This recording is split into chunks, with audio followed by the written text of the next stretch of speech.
Shabbat shalom, Shabbat shalom. I'm back. This is part 3. Can we keep the laws in the land of our captivity? Deuteronomy chapter 30 explains. While I was in my brief break, I was talking to my sister,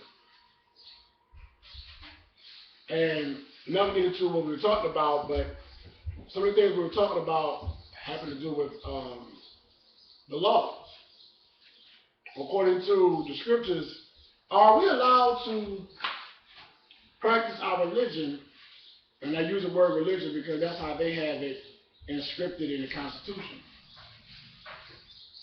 It is written in the Constitution as religion, that every man has a right to the freedom of practice of religion. Well, according to the laws and the commandments that was given unto the nation of YOSHSHAALIA, there are certain things inside of our laws that this country does not allow, nor do. But because we claim to be of YOSHSHAALIA, and if we are of YOSHSHAALIA, then we can partake in all our laws, statutes, and commandments, and force this government to abide by it, because it's written in their constitution that they wrote that every man has a right to the freedom of religion. So if this is a country where everybody has a right to the freedom of religion, then I have a right to the freedom of my religion. You can't say I'm a Christian because you gave Christianity to my foreparents while they were in slavery, but we claim the laws. And even if you didn't acknowledge us, they didn't acknowledge us as Israelites, we could still, the same way the Jews did, convert over to Judaism and still follow the law, and they would have to abide by them because that is what we claim as our religion. And we wouldn't have to go through all the stuff that we're going through with this country. Because if they did not abide by it, then we don't have to abide by their laws, and therefore we can go to the world courts on them for a violation of their own constitution, openly and publicly.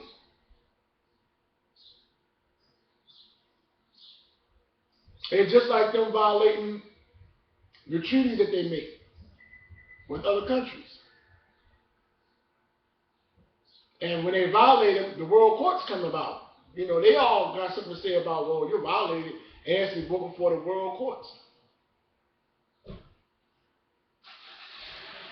I stopped off on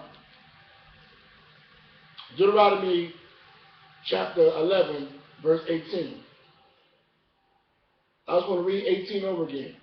You shall therefore impress these words of mine on your heart and on your soul, and you shall bind them as a sign on your hand, and they shall be as frontals on your forehead. And you shall teach them to your sons, talking of them when you sit in your house, and when you walk along the road, and when you lie down, and when you rise up. So the Most High said that you are to tie these on your arms, you are to tie these on your frontal of your head. You are to talk with your sons about these laws, statutes, and commandments all day, every day. You're walking down the road, you need to be talking about the laws.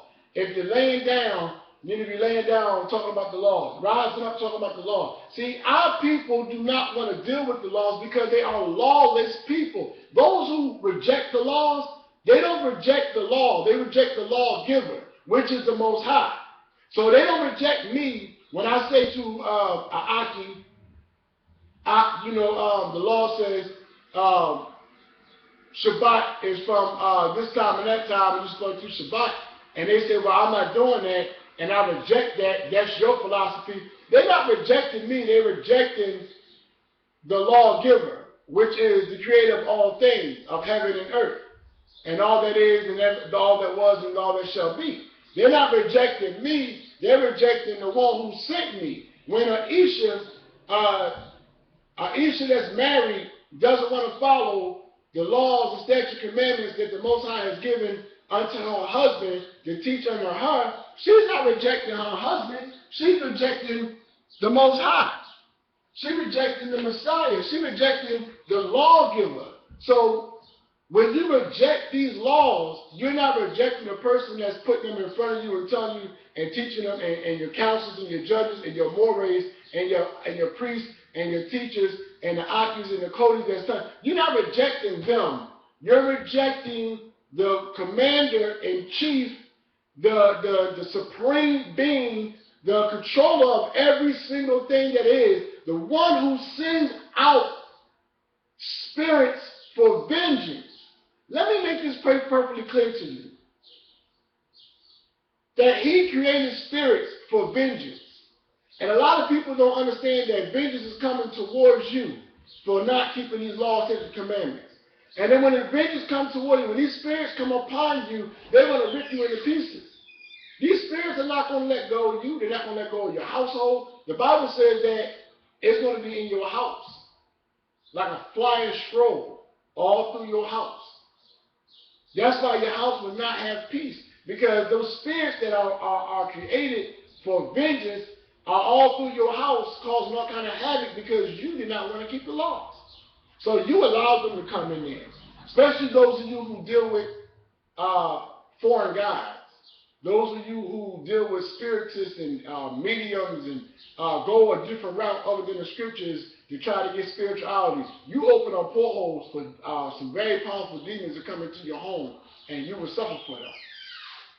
And you will suffer in a way that you would never thought you would imagine to suffer from, because you just are disobedient to the laws. There's nothing grievous about the laws. Nothing. Everything that he give us is to give us life. But you choose death.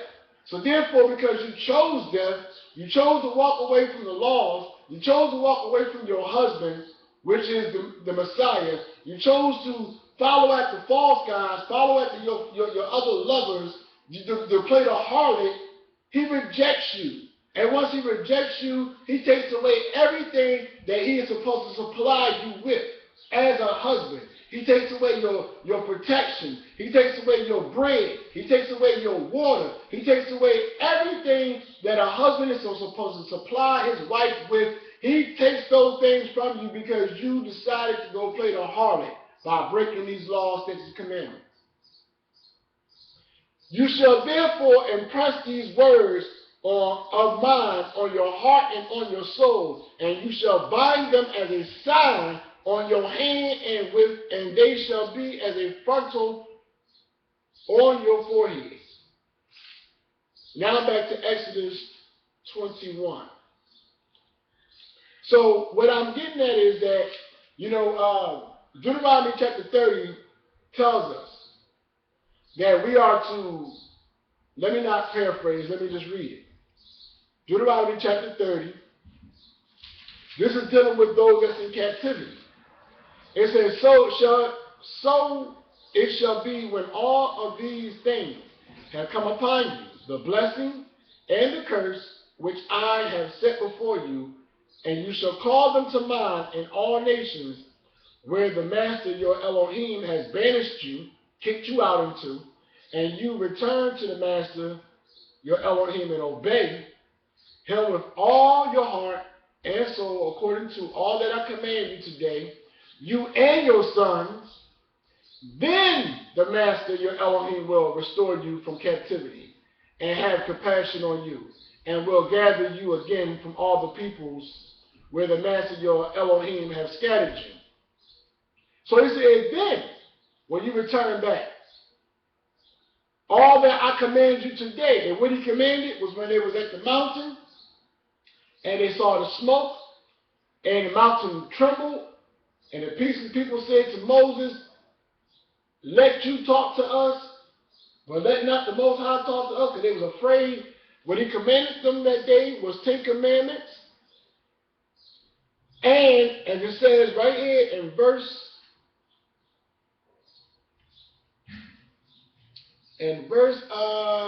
let's go back to verse 20, verse 11, 12, 18.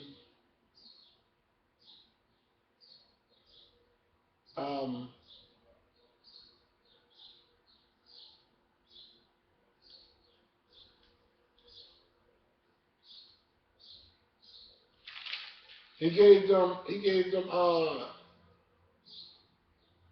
laws, statutes, commandments, and he gave them the 10 Commandments and the laws that he gave unto Moses, the commandments and ordinance that he gave unto Moses. And we have to look at that. If Deuteronomy chapter 30 says that in order for us to come out of our captivity, that we must return back to the laws that was given to us, the commandments that day, we got to look back on what was given to us that day. And as I'm reading Exodus chapter 21, back at verse 12 again, it says, he who strikes a man so that he dies shall surely be put to death. But if he did not lie in wait for him, but Yahweh let him fall into his hand, then I will appoint you a place to which he may flee. If, however, a man acts presumptuously towards his neighbor, so as to kill him craftily, you are to take him even from my altar, that he may die. And he who strikes his father or his mother shall surely be put to death. And he who kidnaps a man, whether he sells him or he's found in his possession, shall surely be put to death. And he who curses his father or mother shall surely be put to death. See, these are the laws he told us to keep. Now, you might say, well, we can't do that. Yes, we can. Because guess what will happen if the nation of Yahshua decided to keep these laws and commandments according to as it was given to us that day? This country would have to put us out. Because they would say we can't allow that, and then they would be breaking their constitutional rights. They would be breaking our constitutional rights to freedom of religion, the practice of religion. So he told us to do that. You got Negroes, and like I said, I suspect a lot of people who are amongst us are not Israelites, because they cleave unto false gods. They cleave unto following things of other nations. They won't cleave unto the laws. They found the laws to be grievous. These are the same ones that was murmuring in the wilderness, that mixed multitude. See, just because somebody got brown skin or dark skin and coarse hair does not make them of the nation of Yahshua. It is make that they are a person of color. But their spirit will testify to who they really are. Israel is a spiritual people, a soulful people. So all you got to do is just really look at a lot of these people that are amongst us who have a problem with keeping these laws. And then they always somewhere in the background trying to discredit or trying to destroy what was already established. Trying to bring in other type of heresies and all this other stuff about what should and what not should be.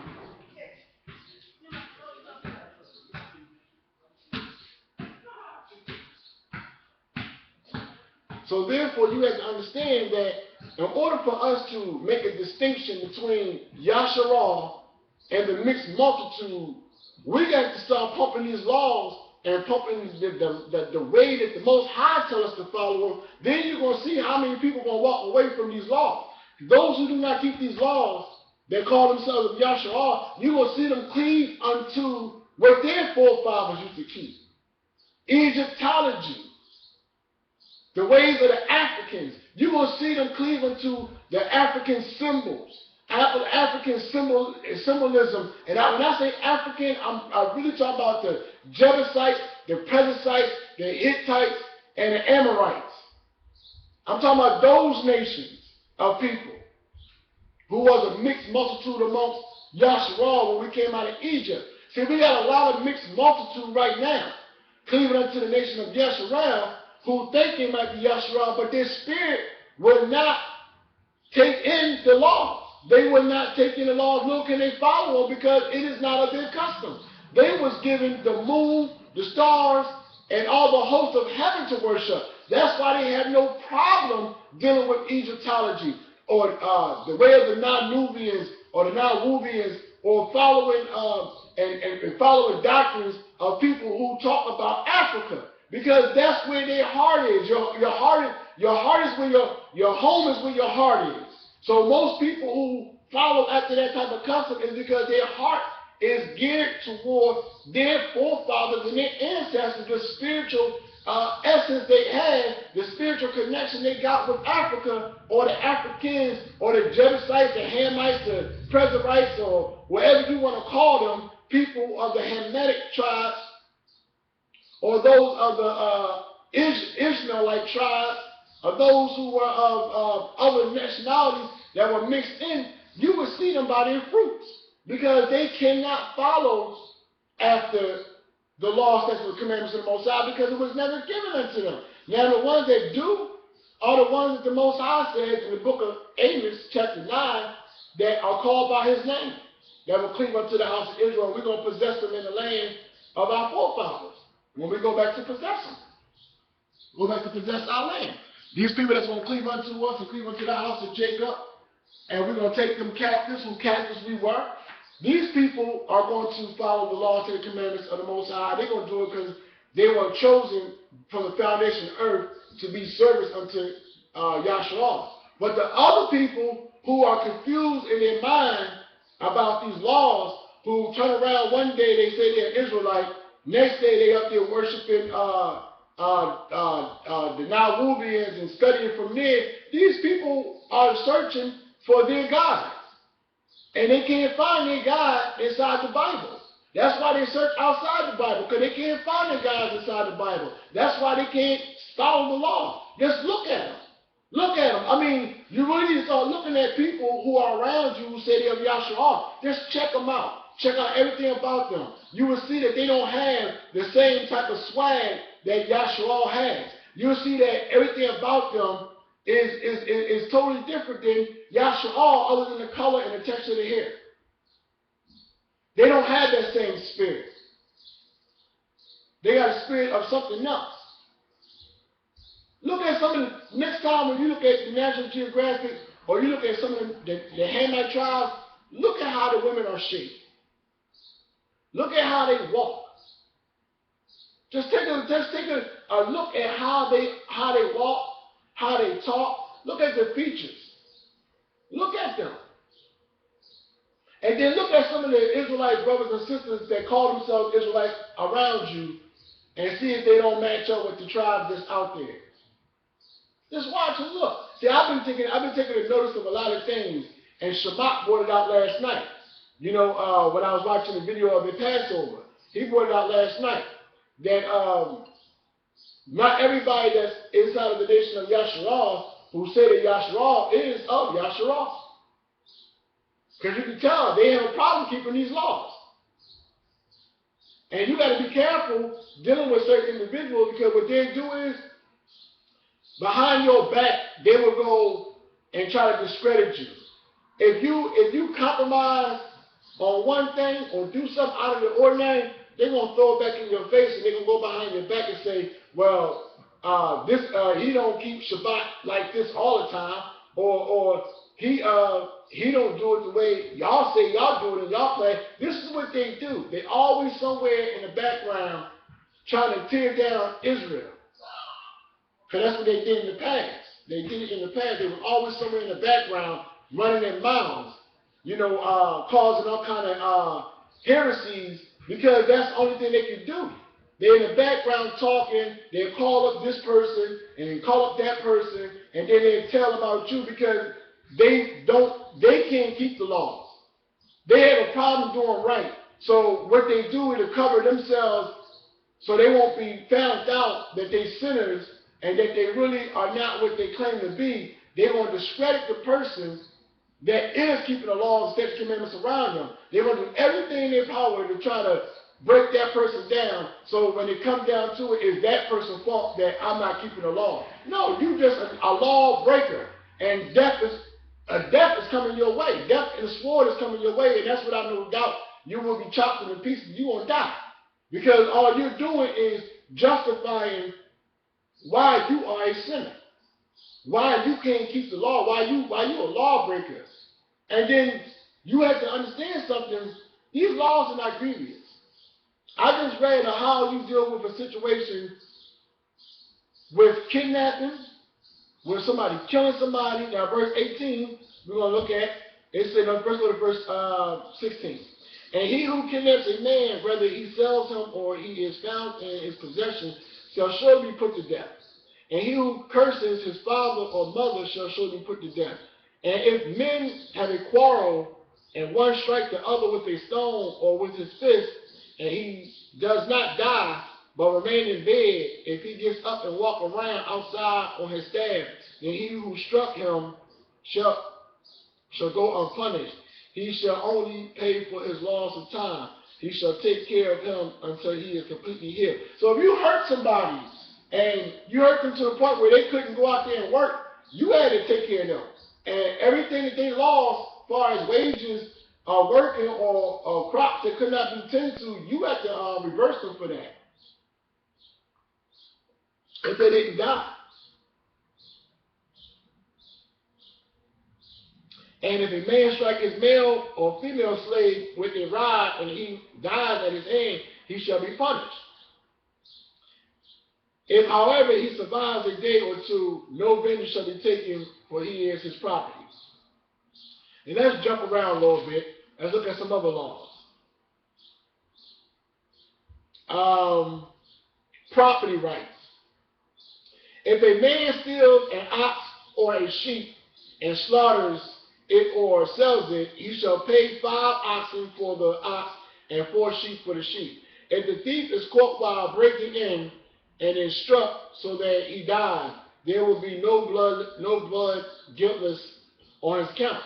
But if the sun has risen on him, there will be blood guiltless on his account. He shall surely make restitution, for he owns nothing, then he shall be sold for his theft. If what he stole is actually found alive in his possession, whether an ox or a donkey or a sheep, he shall pay double. If a man lets a field or a vineyard be grazed bare and lets his animals loose so that it graze in another man's field, he shall make restitution from the best of his own field and the best of his own vineyard. If a fire breaks out and spreads to thorns bushes so that stacked grains or the standing grain of the field itself is consumed, he who started the fire shall surely make restitution.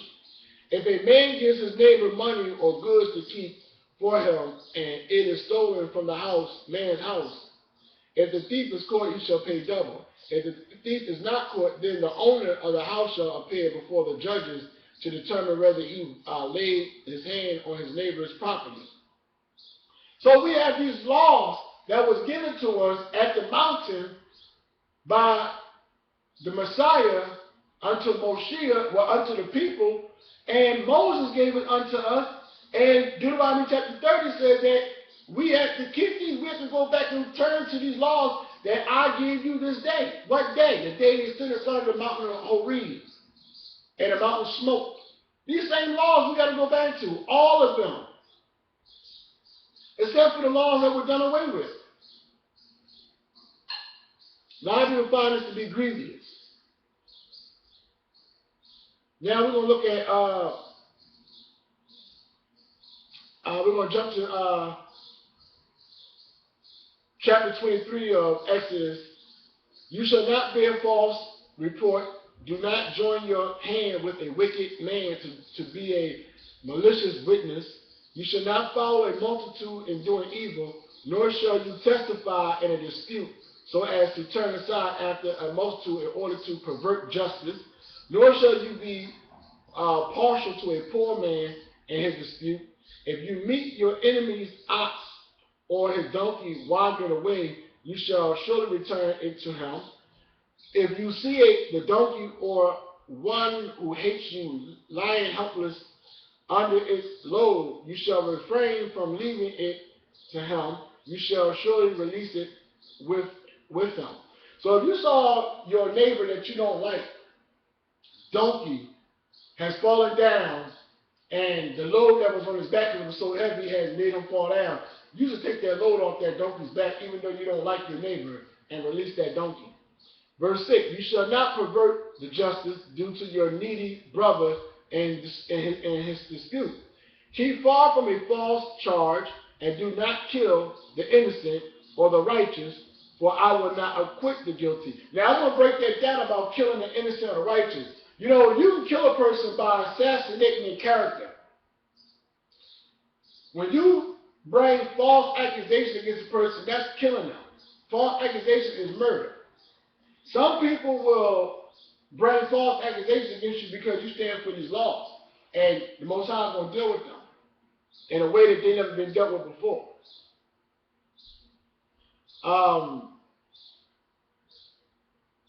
Verse 8, and you shall not take a bribe, for a bribe blinds the clear-sighted and subverts the cause of the just.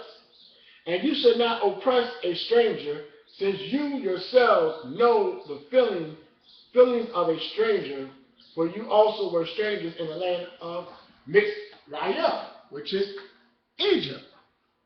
So these are some of the laws and some of the statutes that was given to our people. Let's jump to verse 10. And you shall sow your land for 6 years and gather in its yield. So you're supposed to plant your seed for 6 years and gather in its yield.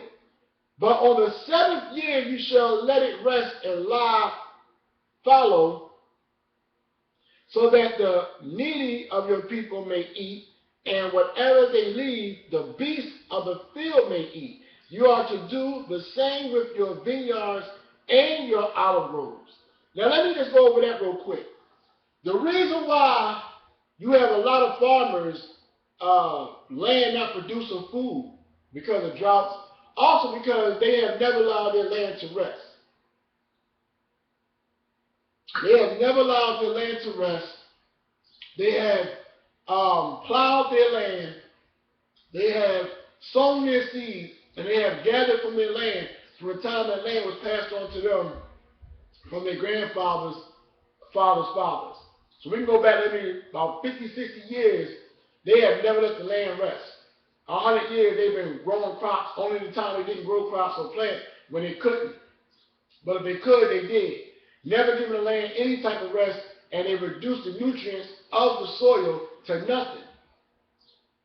That's why they had a lot of dust storms, where a gust of wind would come and pick the dust up and carry it for hundreds and hundreds of miles, and people died from it because the land was beaten to powder because they never get a land rest. This is part of the laws, that if we follow it today, our land wouldn't be destroyed as it is. So, verse 12, 6 days you are to do your work, but on the 7th day you shall cease from labor, in order that your ox and your donkey may rest, and the sons of your female slaves, as well as your stranger, may refresh themselves. Now concerning everything which I have said to you, be on your guard. Let me read that one more time. Verse 13 of chapter 23 of the book of Exodus. Now concerning everything which I have said to you, be on your guard, and do not mention the name of other gods, nor let them be heard from your mouth. Verse 14. 3 times a year you shall celebrate a feast to me. You shall observe the feast of unleavened bread. For 7 days you are to eat unleavened bread, as I command you at the appointed time in the month of Abib. For in it you came out of Mizraim, Egypt, and none shall appear before me empty-handed. Verse 16, also you shall observe the feast of the harvest of the first fruits of your labors. So these are laws that were given to us that he says in Deuteronomy chapter 30 that we must return back to what was being commanded that day to the nation of YOSHSHAALIA to keep and do. And here's the law. All of them. So until we start doing this, and I would say this to everybody, you need to study these laws and know the things that you cannot do, because the Most High no longer acquires them, and the things that you can do, because the Most High still acquires them. And learn these laws and do them, for this is your life. This is your wisdom, and this is your understanding amongst the heathens. Those who do not keep these laws and commandments, these are blemishes and spots at your feet. These are clouds without water. These are the ones that every time you turn around, they want some new stuff. One minute they dealing with the nation of YOSHSHAALIA, the Israelite, Next minute they're now Wubian. Next minute they're doing all kind of other stuff because they are a double-minded individual. They can't stay still. Because that's what they've been doing all their lives. They've been doing it all their lives, following after somebody else's doctrine, somebody else's teachings. That's all they do. That's all these people do. You know, they would go and then they would tell you, they look at you, look down on you because you staying put on what they think is primitive. You stay put in the scriptures and the laws and commandments. They look at you like you primitive because they don't found some new way. You ain't found nothing. All you found was a quicker way to get you into the grave and a quicker way to get you kicked out of the good grace of the Most High. That's all you found was a quicker way for demons to come and possess your household and have your kids doing all kind of ungodly things. That's all you did. That's not being smart. That's being stupid. And like one of my aunties told me the other day, that some people really aren't as intelligent as they think they are, but because all they know how to do is learn from other people, they can't learn on their own. They can't really sit there and really study and learn on their own and comprehend what they're learning because they choose to follow after other men. And for every if you got an Isha that is not following behind you, you give her a appointed time. After that time is up, if she's not willing to let you lead her and guide her, cut her ass off. Leave her to her own destruction and move on. There's too many other sisters out here who will follow you and honor you as the head of the home and will love you whether you are poor or rich. Because a lot of these sisters that's in the truth, I hear them always saying, well, you ain't ready for no wife, you ain't got no money. This and really come out their mouth is money. These are whores. These are gold diggers that came into the truth thinking that they're going to try to pollute it. And that's why as soon as they come in, first thing they do when they hear they got to keep these laws, they start whispering in other people's ears about, well, how you know the Bible real? Or how you know that's our custom? How you know Abraham even existed or Israel? This is when they start listening to other people, and then you know, you gotta look at them people. Whenever they flip-flop like that real quickly, they unstable. And everything they do, they cannot keep one type of covenant. They are covenant breakers. You can't believe nothing come out their mouth because their actions will show you that they are not stable. Their actions will show you that they can't commit or be dedicated to one thing. So that means that if they tell you that they dedicated to you, and you see that they're not even dedicated to the scriptures, to the Most High who created them, how are they going to be dedicated to flesh, to a fleshly man or a fleshly woman? You have to understand something. People will say a lot of things out their mouth to cover up their trueness of who they are. But the Bible always exposes people for who they are, because those who do not keep these laws and commandments and go wander off somewhere else, they will do the same thing when it comes to worshiping the Most High. They will do the same thing in your marriage. While you think they at work, they over here laying up in this guy's house where they don't took off, and they think you don't know they took off from work. They laying up in some other man's house or some other woman's house. This is what goes on. Unfortunately, this is what happens. So you have to start using these laws to watch the people around you. See them for who they are by the law. The laws is light. What the Bible say? 1 John chapter 3, verse 4, that sin is a transgression of the law. So you know the sinners that's amongst you because they transgress the law. What the book of Jude say about those who are prophesied by Enoch? They come at your feast, they come as one of y'all, but they're always somewhere in the background, causing all kind of division, whispering and planting seeds to try to take people off this Bible because they can't follow it. They can't follow it because it's not in their heart. And truthfully, I believe a lot of them are not of the nation of YOSHSHAALIA. I just truly believe a lot of them are not of the nation of YOSHSHAALIA. When you watch them, you look at them, you check them out, you'll see. Those who are the nation, those who are of YOSHSHAALIA will never abandon this truth. Even if they walk off and say they're going to eat from another tree, they're going to find out that other tree is not sweet, and they're going to come back to their first love. Because that's what the nation of Israel did. What we did was we walked away from these laws and went and followed after other customs, and now we come back because we realize that we were robbed, plus the Most High brought us back. As it says in the book of Hosea. I'm going to go there and I'm going to conclude on this lesson. Just going over the laws and what was said on Deuteronomy. Go to Deuteronomy chapter 30 once more and read it again.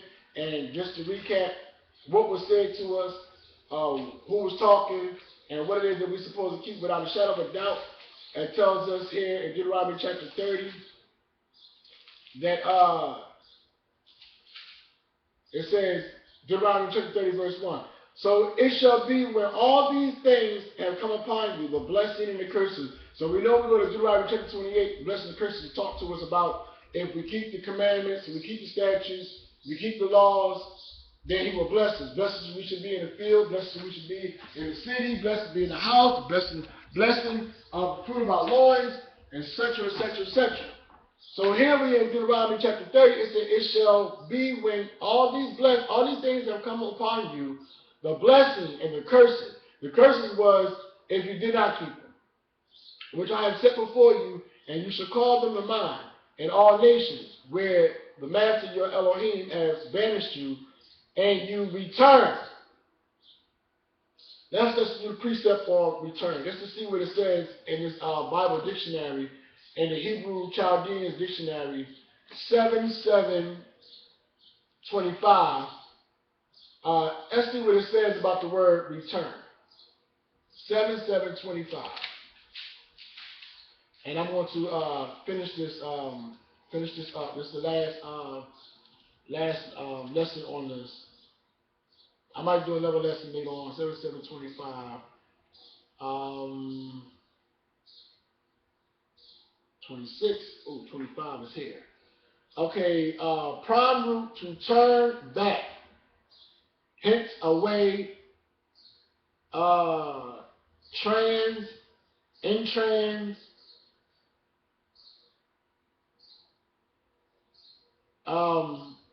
To retreat,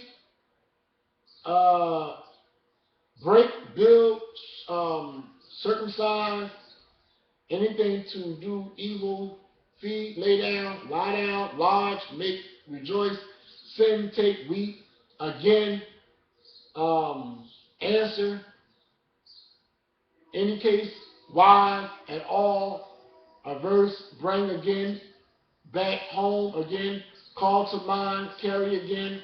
So it's a lot of men. So the word return means to come back. And you return to the master, come back to the master, your Elohim, and obey him with all your heart and soul, according to all that I command you today, you and your sons. Then the master, your Elohim, will restore you from captivity and have compassion on you, and will gather you again from the people where the master, your Elohim, have scattered you.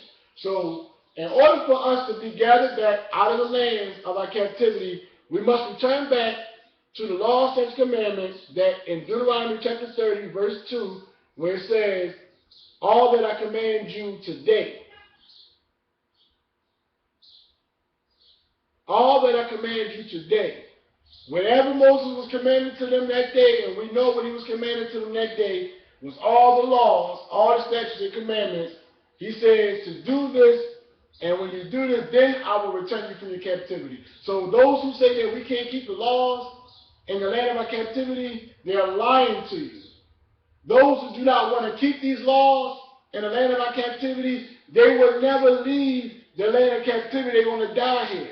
Separate yourself from them. They are lawless people. They can't bring no blessings in your life. They can't bless you. They can't pray for you. They can't pray for themselves. They can't pray for them children. They can't pray for their mothers, their fathers, nobody. They can't even help their ancestors who have died and be a mediator for them on the day of judgment because they don't keep the laws.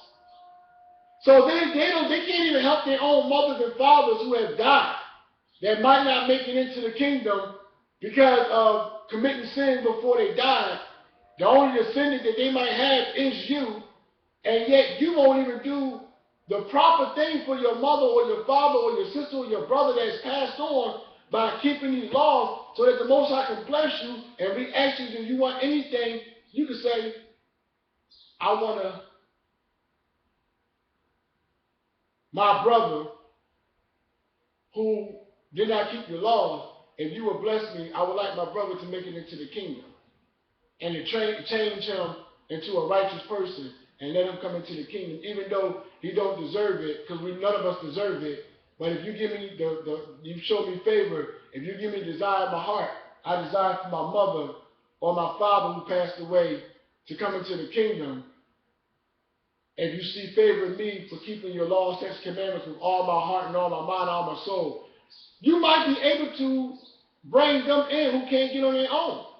As the Messiah brought us in, because we couldn't get on our own. He had to make a sacrifice for us. So we got to do the same sacrifice for those of our people who can't get on their own. But you are unwilling to do this because you don't want to keep the law. You are a very lawless, selfish individual, self-centered individual, and you're going to pay for it.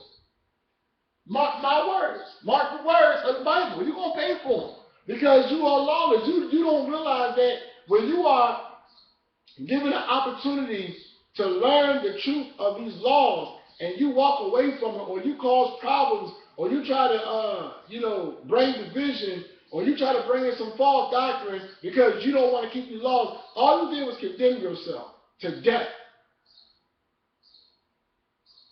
So all you did was condemn yourself to death. Come back to these laws. Return back to the law, as it tells you in Deuteronomy chapter 30, and be released from your captivity, your physical captivity, and your mental and your spiritual captivity. Revelation chapter 18, verse 4. I always quote that. Come out of her, my people, and be not partakers of my plagues. Jeremiah chapter 51, verse 6. Flee Babylon. Isaiah 48, verse 20. Flee Babylon and come out from the Chaldeans. Chaldeans are of those people who are of our bloodline, who still follow those same idols that they followed in the land of Chaldeans where Abraham left.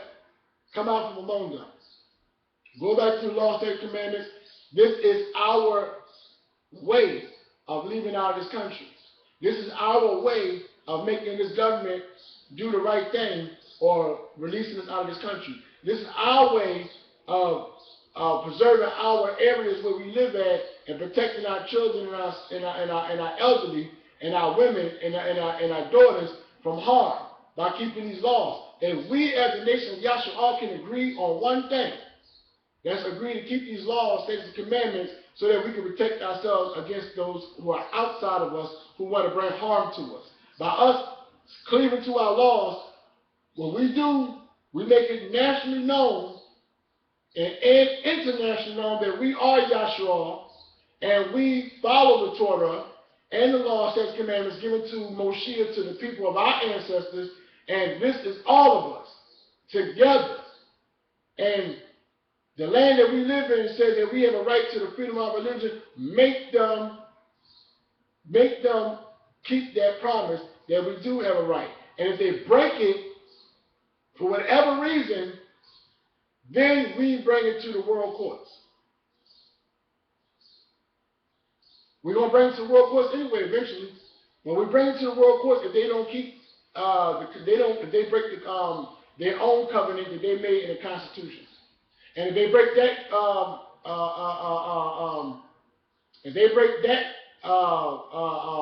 amendment in the Constitution, then all of the amendments in the Constitution are broken.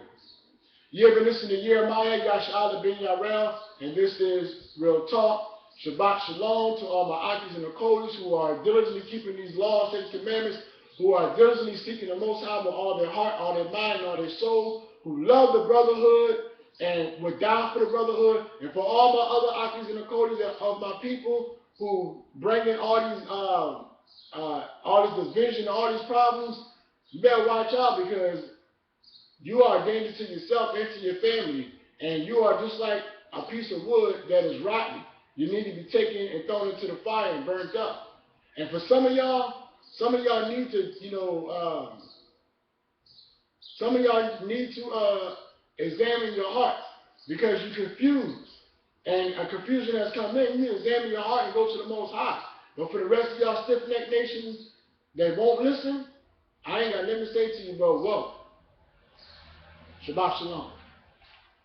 And woe means destruction. Love you, Yasharal. Have a blessed day. Happy New Year.